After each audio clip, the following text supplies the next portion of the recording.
Hello and welcome to Lesson 10.4. Today we're going to look at solving quadratics by factoring. So just as a refresher, back in 10.3 we solved quadratic equations by using square roots. This worked incredibly well when we had a b value that was equal to 0, or essentially that it was non-existent. However, when b does equal 0, we need to use something called the zero product property.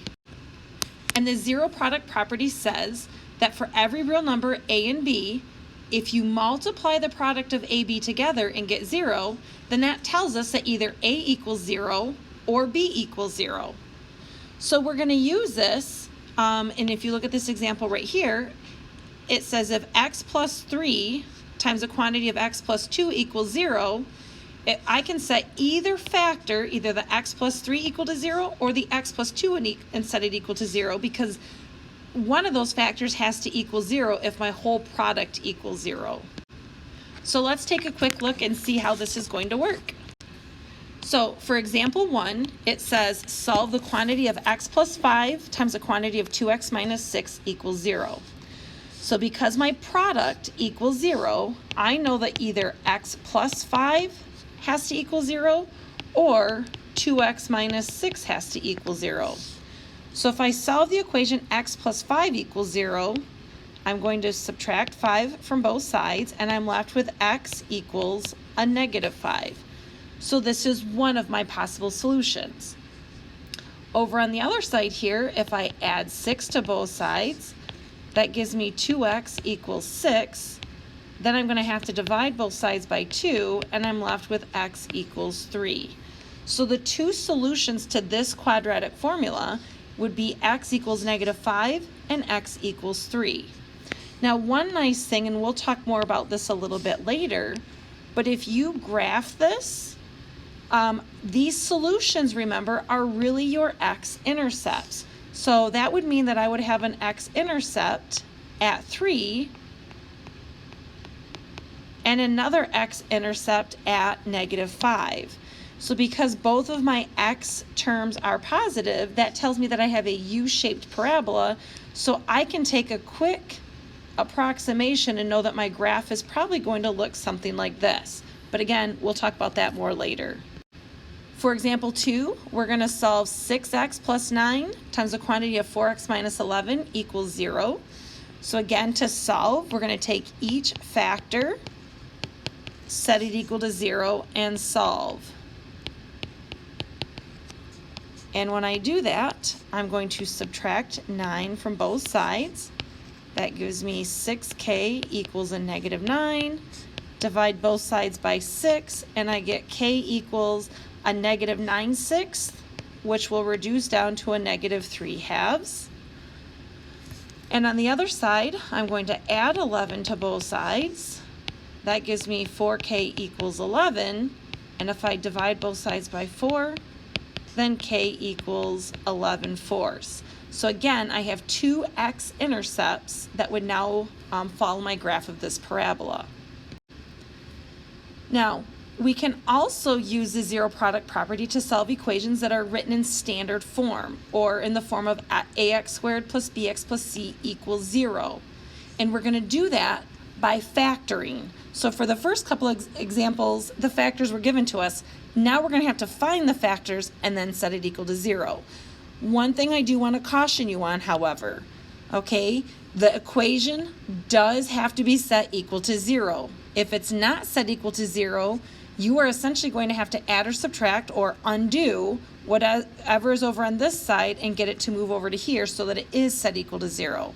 And we'll take a look at a few examples here in just a moment. So for example 3, we have x squared plus 6x plus 8 equals 0.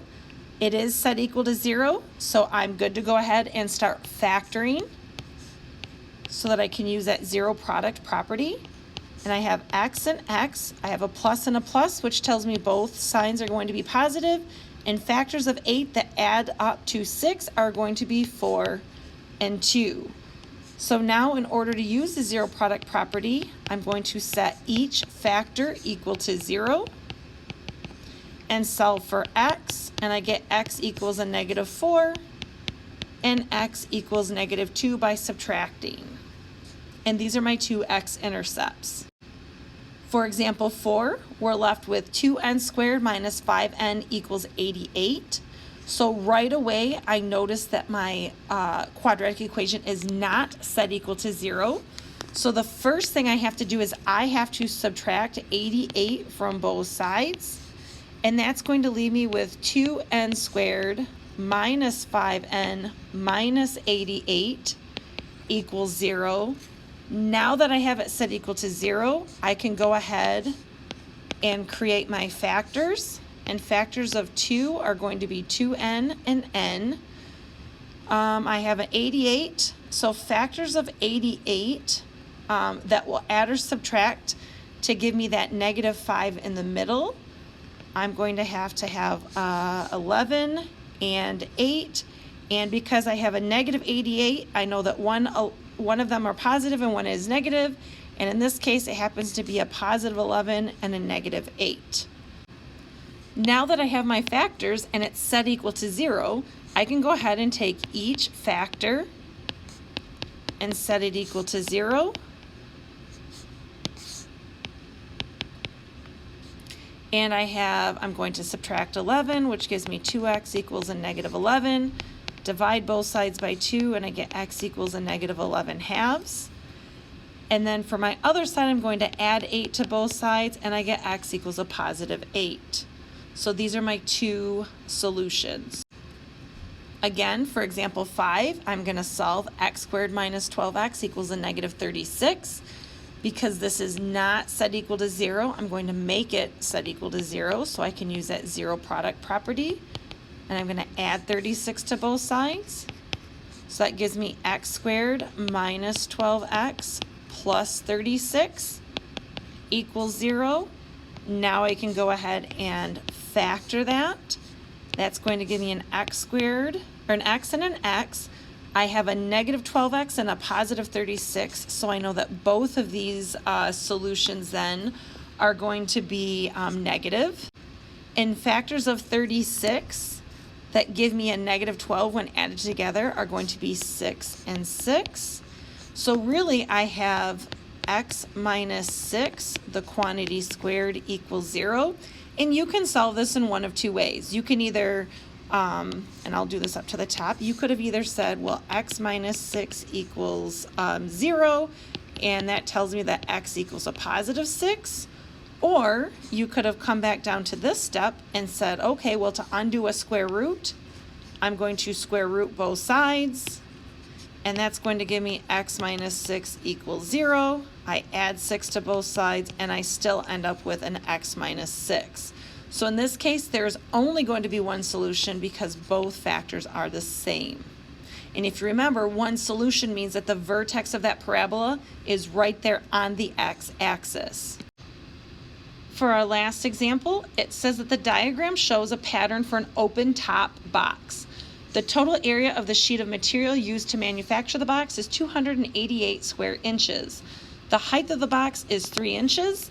Therefore, 3 inches by 3 inch squares are cut out from each corner, and you can see that right here. Okay, and that's in all 4 corners, so that when the sides of that box are folded up, the corners will meet, and there won't be excess material. We need to find the dimensions of the box. So to do this, we first need to find out what the overall length is, okay? And it tells us that the length, and I'm going to switch the color here. So this length here is really x plus 2.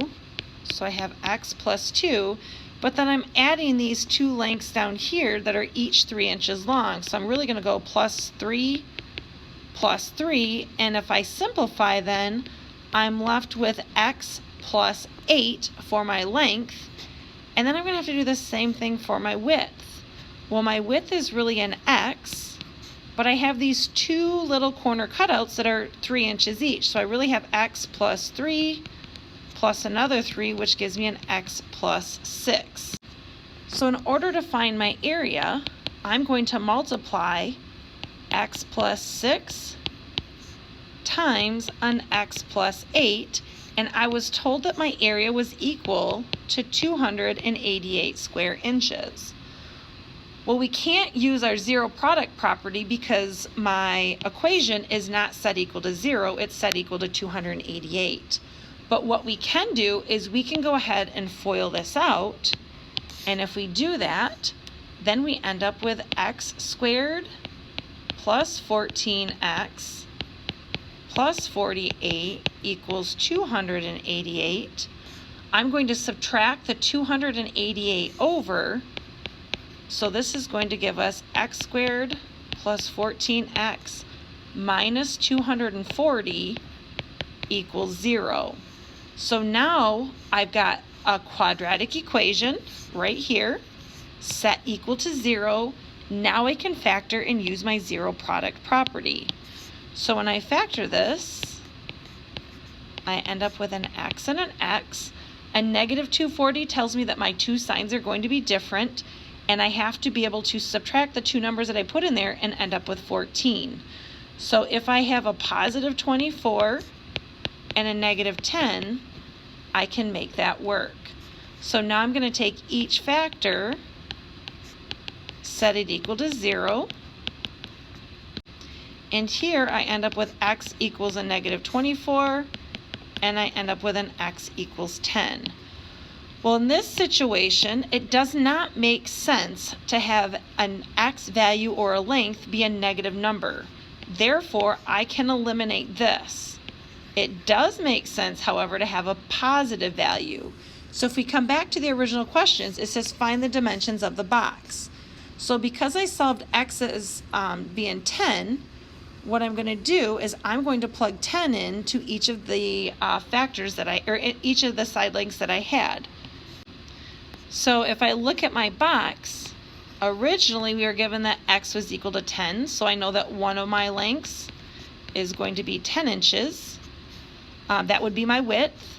My length was x plus 2, so if I plug in my 10, I really have 10 plus 2, so that's going to give me 12 inches.